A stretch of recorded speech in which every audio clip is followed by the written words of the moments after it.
Welcome to Talking Giants player profiles and projections. I'm your host, Bobby Skinner, here with my co-host, Justin Pennick, brought to you by Captain Morgan. And today, we're looking at some free agent additions over the last couple of years. Jon Runyan Jr. and Bobby Okereke. But we start on offense, as always, with Jon Runyan Jr. 6'4", 306 pounds, 26 years old. He signed a 3-year, $30 million contract with the Giants this offseason. $17 million of that was guaranteed. The plan was to have him at right guard, Justin, but now he's at his preferred spot of left guard. Yeah, Bobby Skinner.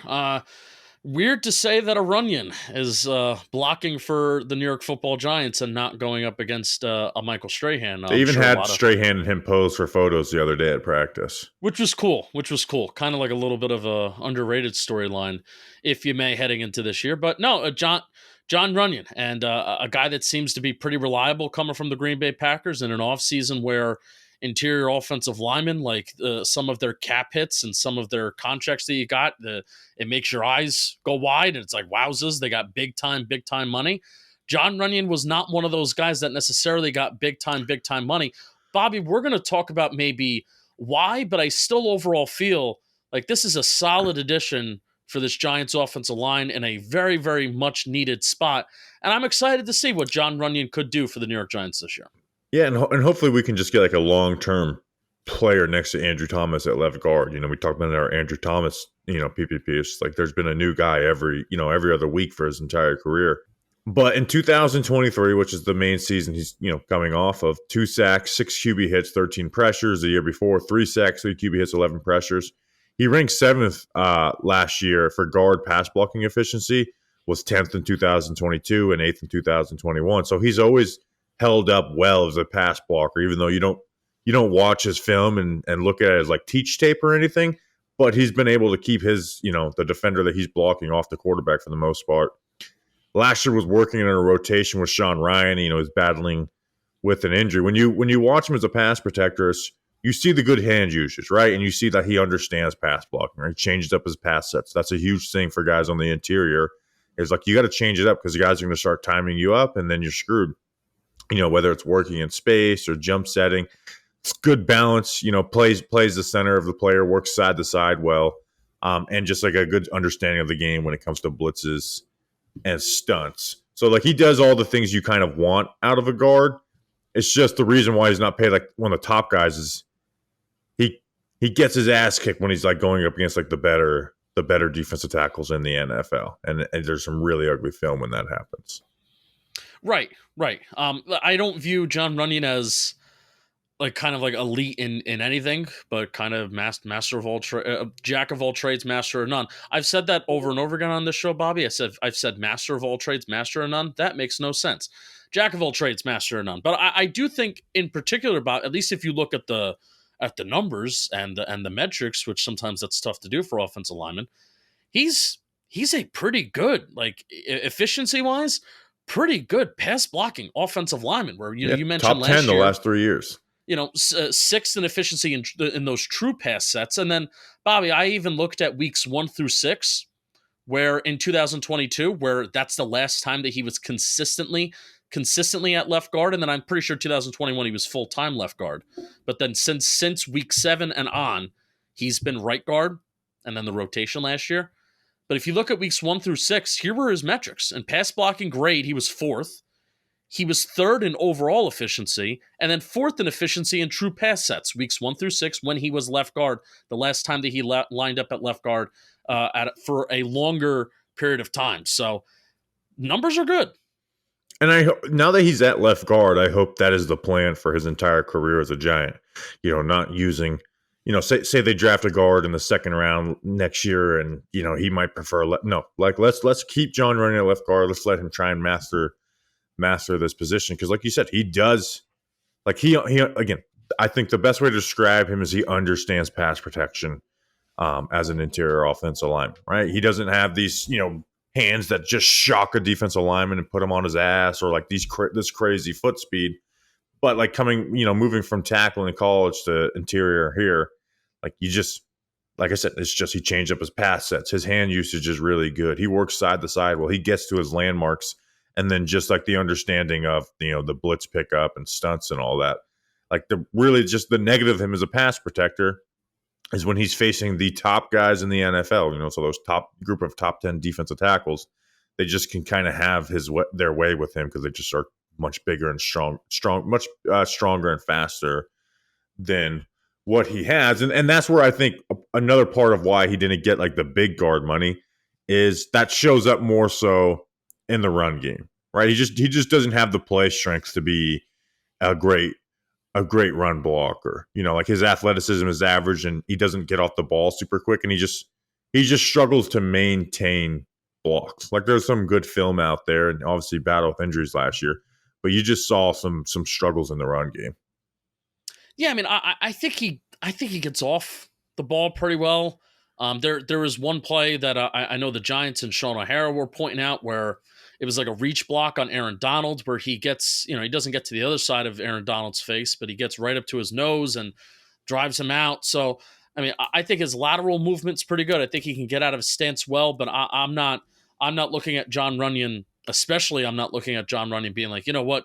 I want him to be like a pull blocker leading out in space, and his athleticism and his open field awareness is awesome. No, I view Jon Runyan in short area, short term, and kind of move well, combo blockers well with the guy next to him. JMS that's going to be good. Andrew Thomas, hopefully that's going to be fun seeing those two dudes double team guys and move up to the next level. So nothing flashy, but I don't think it's anything bad either. Yeah, he like gets to the spots that he needs to be. Doesn't make mental mistakes. It's just he's not going to drive somebody off the ball. He can do a fairly good job when he's doubling guys, and in the zone, it's like he gets to his landmarks, but he's not going to reach across someone's face and then drive him 3-4 yards back. He's kind of just going to get to that spot, and then guys are able to slip off him easier than you would like as well too, but. Left guard, he has been better as a run blocker at left guard than right guard. Right. I mean, Justin, do you have anything else on Runyan? Well, here's kind of what I want to ask you, because we've been pretty mellow on Runyan so far. So is it fair to put him in the Mark Glowinski scale to Kevin Zeitler scale, right? Kevin Zeitler being the acquisition that we made at guard the last couple of years as best case scenario, and then, Mark Glowinski being one of the examples of the worst case scenario. I would put Jon Runyan very comfortably in the middle of Mark Glowinski and Kevin Zeitler, right? Like not being as high on him as we were on Kevin Zeitler, but also nowhere as low. I would even say it's fair to say, like, not just using hindsight's 2020 with Mark Glowinski, we pointed out that Mark Glowinski has some there could be. He wasn't a good pass blocker. No, and Jon Runyan is, and I think Runyan isn't going to give you those disaster plays that Glowinski would on a consistent basis. Glowinski also was a better run blocker, even with the Giants, than what Runyan has shown so far. But the name of the game at the end of the day is pass blocking in the NFL. I agree. That's what gets you paid. Now, again, the contracts really are very similar when you think of like the way guard contracts inflated to, Glowinski getting, what was it, 6 or 6.5, and then Runyan getting 10 mil 2 years later when the guard contracts really blew up this offseason. So the contracts are fairly similar, but this was like the middle of the road where the top guys were getting 20, 21 million, and then Runyan gets 10 million. So it's now at the same time, I think you'll get what you pay for. You'll get a solid pass blocker who's not going to, shut down the top guys, and in the run game, it's going to be leave a little bit desired, Justin. But Justin, why don't you talk to us about something before we talk about the guy we're really, really excited about? Well, I'll talk to you about something. This PPP is brought to you by the Captain Morgan. That's right, dude. You know that they're the official spiced rum sponsor. Did you decide that we wouldn't do this in person, so I can't throw the bottle around? No, I did not. I did not decide that, Bobby Skinner. It's Sunday. I want to hang out. I want to have me some Captain Morgan on a day off because we're waking up early tomorrow morning and we're going up to Foxborough, Massachusetts. The NFL season is upon us. You need the right players in the game. Sometimes you need to spice things up, and same goes for your drinks. When it gets bland, Try a Captain Morgan Original Spice Rum. Delicious, crisp, perfect for game day with friends. Spice it up. Visit CaptainMorgan.com to find Captain near you. Please drink responsibly. Captain Morgan Original Spice Rum, 35% alcohol by volume. Captain Morgan Rum Company in New York, New York. Bobby Skinner, you'll be glad you did. And you know what? In a way, I am glad that you're not throwing around a glass bottle around my head. I'm not glad. I am glad we did with you'll be glad you did with Captain Morgan. Not glad about that. Let's talk about the guy, Bobby Okereke. 6'1", 240 pounds, 28 years old. He signed a 4-year, $40 million contract with $22 million guaranteed in 2023. Justin, last year was a career year for Okereke. He had 149 tackles, 11 tackles for loss, 2 interceptions, 2.5 sacks. I mean, he had career highs in tackles for loss, sacks, pressures, passes defended, and interceptions. And I just want to go, before we talk about him as a player, I want to go through these rankings for linebackers last year. 9th in run stops, or just 9th in total stops, 5th in run stops, 1st in forced fumbles, 4th in pass breakups, 7th in interceptions, 8th in solo tackles, 8th in tackles for loss, 2nd in passes defended, and 9th in pressure. He's very fast, he's athletic, and he really, really grew as a processor last year in the Wink Martindale scheme. Now he's in a new defense, right? So it's not going to translate exactly from year 1 to year 2 with the Giants. But that's the thing that we asked for him on his player profile last year. It's like athletic, you make plays. When it's there, you make it. But we need you to be just a faster processor. And he really got better, specifically after the first 4 games of the season. Yeah, I feel like Bobby Okereke is now one of the more beloved players in this organization, right? Because I don't think it takes a lot for a player to really fall in love, or for a player to be very much favored by the fan base. You want to know what you have to do? Be consistent, be available, and make plays every once in a while. And that's what Bobby Okereke did. Simply by even playing 100% of the defensive snaps last year, Bobby, and being available and there week in and week out.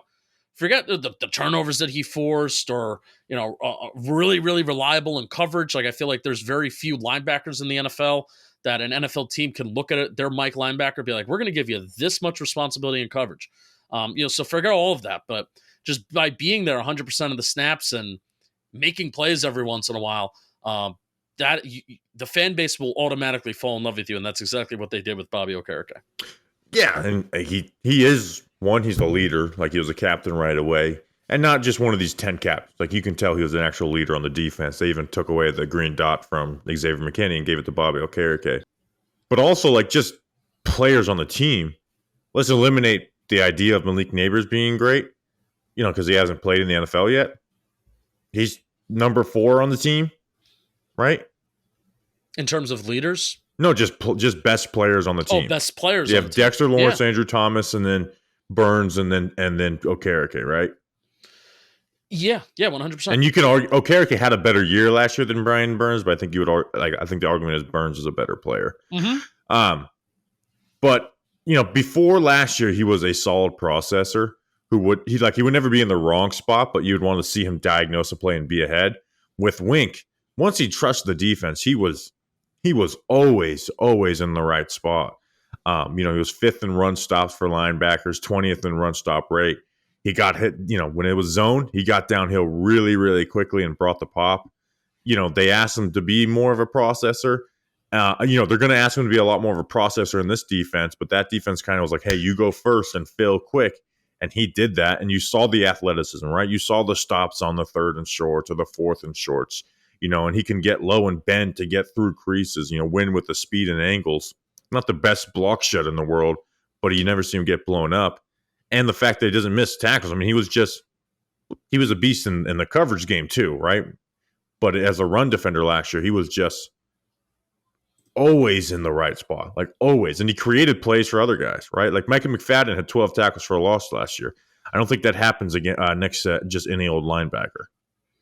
No, and I'm going to quickly dig up a stat, like one of my favorite stats when it comes to Bobby Okereke and Micah McFadden together. Bobby Okereke and Micah McFadden were the only 2 linebackers to have over 100 tackles, at least 10 tackles for loss, and be on the same team. And I'll tell you what, like I don't think Micah McFadden has that season without having a reliable force like Bobby Okereke next to him, where Micah McFadden's assignment last year was to just go, go, go, do, be wild and make plays. And Okereke is the one that's processing and diagnosing and making sure everything's right. And then Okereke was still able to go, go, go and, produce and force those negative plays too. Where, man, it was fun to see, every once in a while, Bobby.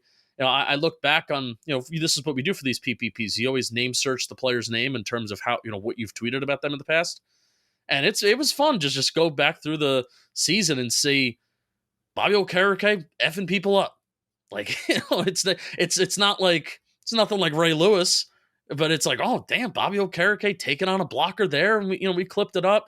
Bobby Okereke hitting a running back here and going down to the ground, and it's kind of underrated, but it's like, oh, he brings the pop a little bit too, and it's fun. Yeah, except for when he faced Greg Van Roten, because I got to share the clip of Greg Van Roten blowing him up. Pretend I do not see.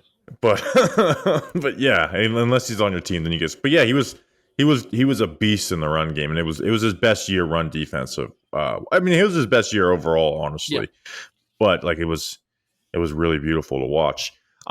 He also had four forced fumbles. Glad you brought that up. That's a lot of F's right there. So like he was able to punch the ball away, and it wasn't just random. Like he actually like makes plays on the football. I kind of want to talk about him in coverage because that's where you see like the true difference maker he was. He had 2 interceptions last year. Created 2 interceptions for Micah McFadden and Jason Pinnock by tipping the ball up to them. One ended up being the longest return touchdown of the year last year versus the Dolphins. He was 5th in forced incompletions for linebackers, 1st in forced incompletion rate, 5th in pass breakups. 47 linebackers gave up more yards than him. Like the coverage was just, it was on another level. Like I think the only linebacker who had a better year in coverage last year was Fred Warner. Yeah, and that's because every team that he's been on, whether it be with the Colts or the Giants, every team knows that we can put a lot of responsibility on Bobby Okereke's plate. That's why looking at coverage numbers are kind of tough for linebackers. But Bobby, read that stat again about you said there were 47 linebackers that allowed more yards than him in coverage, right? Yeah. And that's crazy because, again, I think there are some teams that will shy away from putting their linebackers in a situation where they could be targeted. And there are some teams that maybe feed into it because they know that you have a guy that could make a stop, make a play on a football, or cover up, man up guys well. And I think the Giants, or Bobby Okereke is one of those guys that year in and year out, each defensive system and each defense coordinator knows that you have a guy that you can trust and rely on. So like, it wouldn't surprise me that if Bobby Okereke allowed a decent amount of yards because he's being targeted a lot, but that stat is just crazy. He is targeted a decent amount, but still, there being 47 linebackers in front of him and yards allowed, that's pretty freaking nuts. Yeah, and I want to talk about the schematic changes because that does have something to do with it. And he's going to give up more quote-unquote yards this year, but that's also why I think coverage yards for linebackers is more defensive scheme related than that individual player. For sure.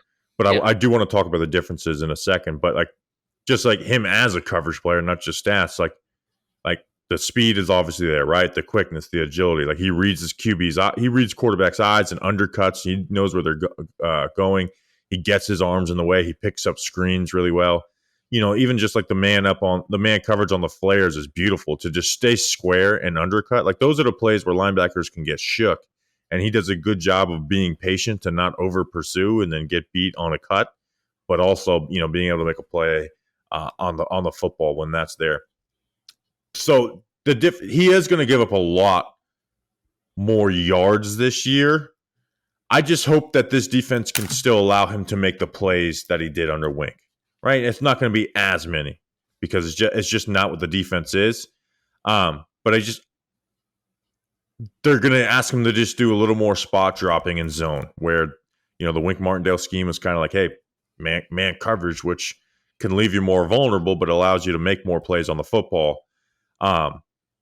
It's going to be interesting to see like how he performs statistically or just even eye tests when there's going to be a lot of like letting stuff happen under underneath you in this defense. Not as much as with the Colts. Gus Bradley is the king of letting stuff happen underneath his linebackers, but there is going to be a little bit of like bend, don't break, let them throw the ball short in the middle of the field in this defense too. Do you remember the pass deflection that they had against Buffalo? Kind of like in the intermediate part of the field. The one to Micah McFadden?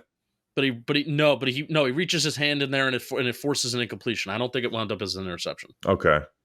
Like that's that when you say spot drop, that's what I think of, where he kind of dropped in the middle of the field, read Josh Allen's eyes, pounced on a football, got his right hand in there, and forced an incompletion.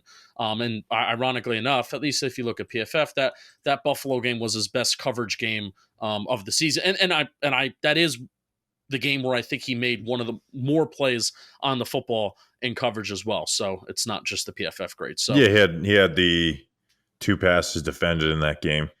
So yeah, I mean, Okereke is a stud. The question is, can he put up the same like statistical performance that he did last year in this defense? Because that's okay. So what do you think? I mean, you watched, you did a bunch of live streams on Bowen's defense. Like I'm not even. I don't think the tackles for a loss are going to be there. I think the coverage stuff. Okay. I think the coverage stuff may be hard to replicate those exact numbers.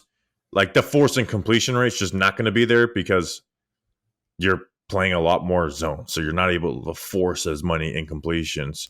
But I think he's going to be able to make enough consistent plays in coverage. But I mean, he's been a low tackle for a loss guy his entire career until last season, and even last season he was third on the team after McFadden and Kayvon. I think this defense is going to allow the guys up front to get those tackles for a loss, and I think he's probably going to drop back down to like 6 or so.